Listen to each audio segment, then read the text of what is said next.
தமிழக சட்டப்பேரவையில் இன்றைய தினம் நீர்வளத்துறை மானிய கோரிக்கை மீது காரசார விவாதம் நடைபெற்றது. இது குறித்து விவரிக்கிறார் செய்தியாளர் ரமேஷ். வணக்கம் ரமேஷ். காரசார விவாதம் ஏற்பட என்ன காரணம்? இன்றைய சட்டப்பேரவை நிகழ்வு குறித்த முழு விவரங்களையும் பதிவு பண்ணுங்க.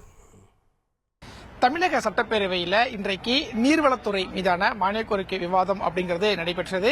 விவாதத்தில் ஆளும் கட்சி எதிர்க்கட்சி எம்எல்ஏக்கள்லாம் பங்கேற்று பேசியிருந்தாங்க. நீர்வளத்துறை அமைச்சர் துரைமுருகன் துறை மீதான பதிலுரையும் கொடுத்திருந்தாரு.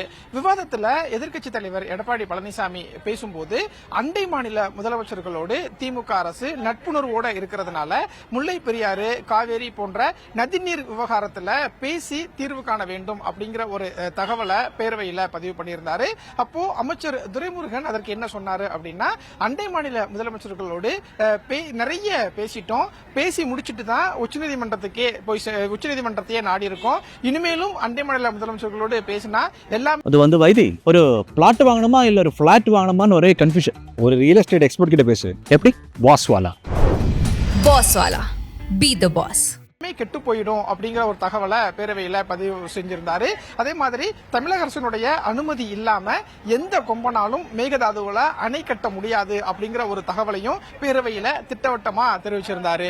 அதே மாதிரி தமிழ்நாட்டில் திருநெல்வேலி தென்காசி போன்ற மாவட்டங்கள்ல கனிம வளங்கள் வெட்டப்படுவதாகவும் கனிம வளங்கள் அண்டை மாநிலங்களுக்கு கடத்தப்படுவதாகவும் ஒரு தகவல் பேரவையில் பதிவு செய்யப்பட்டிருந்தது.